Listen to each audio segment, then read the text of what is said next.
सबको नमस्कार। मैं doctor Mukul Bhengraj, assistant professor commerce faculty, the graduate school college for women, Jamshedpur.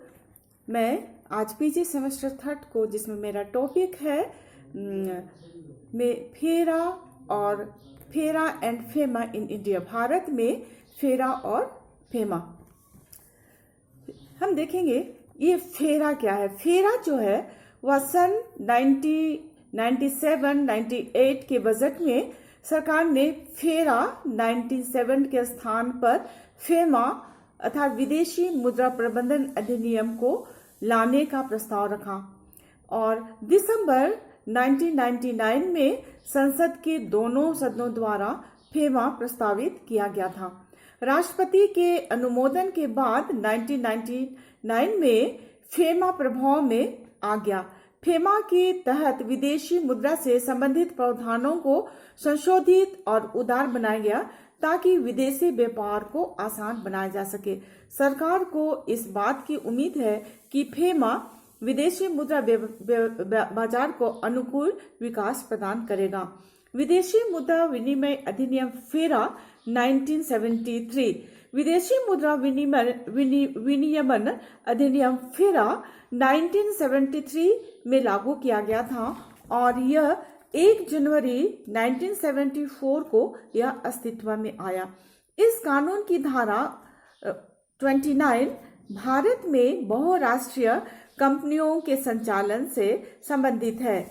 इस धारा के अनुसार सभी गैर बैंकिंग विदेशी शाखाओं और 40% से अधिक विदेशी इक्विटी वाले सहायक कंपनियों को नए उपक्रमों की स्थापना करने, मौजूदा कंपनियों के शेयर खरीदने या पूरी तरह अथवा आंशिक रूप से प्राप्त किसी भी अन्य कंपनी के शेयर खरीदने के लिए सरकार की अनुमति प्राप्त करनी होती है।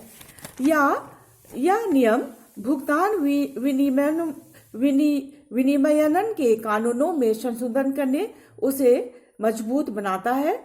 इसका संबंध देश के विदेशी मुद्रा संसाधनों के संरक्षण के लिए विदेशी मुद्रा और प्रतिभूतियों में लेन देन, अप्रत्यक्ष रूप से विदेशी मुद्रा को प्रभावित करने वाले लेन देन व मुद्रा की आयात तथा निर्यात एवं देश के आर्थिक विकास से है। अब हम लोग देखेंगे कि फेरा की क्या विशेषताएं हैं। नंबर 1, इस अधिनियम को विदेशी मुद्रा विनिमयन अधिनियम 1973 कहा गया है। दूसरा, यह पूरे भारतवर्ष में लागू था। तीसरा, यह भारत या देश या बाहर रहने वाले सभी भारतीय नागरिकों, भारत में पंजीकृत एवं निगमित संस्थाओं, शाखाओं, कंपनियों या निकाय कॉरपोरेट पर लागू होता था। चौथा, यह केंद्र सरकार द्वारा तय की गई उस तारीख से लागू हुआ जब सरकारी राजपत्र में अधिसूचना जारी की गई। इन दिशा निर्देशों के अनुसार प्रमुख नियम यह था कि भारत में कार्यरत सभी विदेशी कंपनियों की सभी शाखाओं को कम से कम 60% स्थानीय इक्विटी भागीदारी के साथ खुद को भारतीय कंपनियों में परिवर्तित करना होगा। इसके अलावा इसके तहत सभी विदेशी सहायक कंपनियों को शेयर इक्विटी को 40% या उससे नीचे लाना था। देश के आर्थिक विकास पर इस अधिनियम का वास्तविक प्रयास पूरी तरह से नकारात्मक रहा, क्योंकि इससे बड़े व्यापारिक घरानों के हाथ बंद गए, जिसे उन्हें अपने कारोबार का विस्तार करने का मौका नहीं मिला। इसलिए इसके नीति निर्यातों द्वारा यह महसूस किया गया कि इस अधिनियम में कुछ छूट मिलनी चाहिए, जिससे देश में औद्योगिक के माध्यम से आर्थिक विकास को गति मिल सके।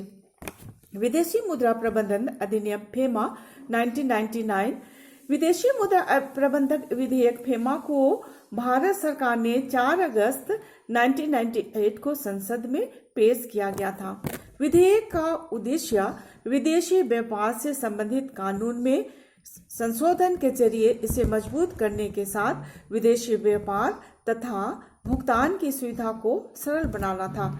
इसके साथ में इसका लक्ष्य भारत में व्यवस्थित विकास और विदेशी मुद्रा बाजार का रख रखाव करना था।